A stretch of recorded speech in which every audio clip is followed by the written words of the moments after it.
Hi, it's Brian Denton with ProAct with another edition of The Source Live. We want to update you on commodities in the Southeast United States with a conversation I had with Stephen Johnson from FreshLink just a couple of weeks ago. Before we do, we want to update you first on the effects of Hurricane Irma on crops in that region. Overall, for commodities, it's a real mixed bag. In some areas, the hurricane came before major planting was complete, which spared much of the crops from devastation. Growers worked hard to prepare for the storm, tying plants that were in the ground so they wouldn't break, but quite a bit of the acreage wasn't prepared as well.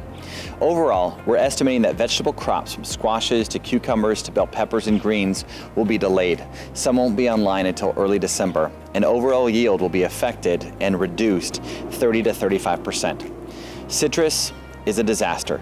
The Indian River District seems to be better than Southwest Florida and other parts of the state, but it's still a 50% loss. We have a few reliable sources for fruit on the eastern side of Florida, but we expect a high, tight market all winter.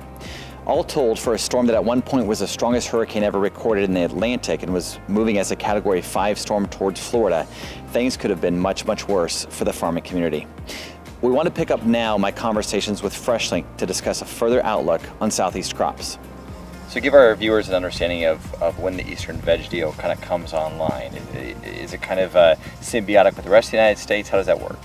Well, here in Georgia, we generally start up, usually you'll see a little squash start up right after Labor Day. So we're just a little bit of squash that started in a light way down here. By the first week in October, we're usually going with bell pepper, cucumbers, eggplant, beans, and then by the second week of November, we get into green cabbage, and then it follows suit with carrots, usually start up in mid-December, and then we come back in the spring here in Georgia, and usually production starts with squash out of the gate third week of April, and then by May we're getting into the rest of the lineup again. Besides the conditions coming off the Atlantic, is the weather where you guys want it? Is the conditions looking good besides Hurricane Irma? The one thing we are having an issue with, due to the mild winter this past year, we're having a whitefly problem of epic proportions. Whiteflies really wreak havoc on squash, cucumbers, beans, and right now there's nothing in our arsenal chemical-wise to really effectively combat this issue. So, what kind of loss of crops do you see? It's hard to put a number on it. We're certainly looking at reduced acreage on squash, beans, and possibly cucumbers. So what causes the whitefly problem? Why is it increased and it's so intense this year?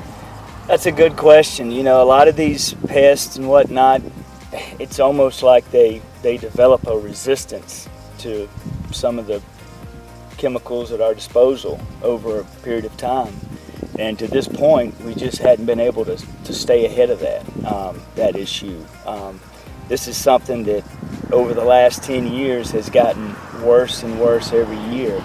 Stephen, other parts of the country are definitely feeling other pinches when it comes to water usage, land usage. Talk about the Southeast. Anything that has been a specific challenge maybe just to this region?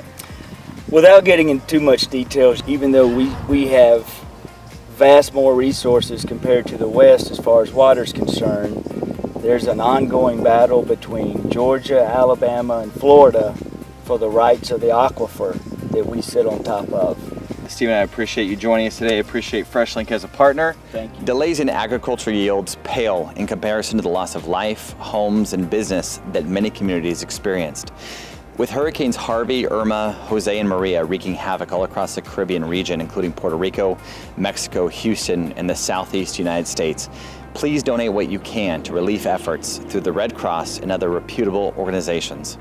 Thanks for watching. If you have other questions or concerns, please reach out to us at ProAct.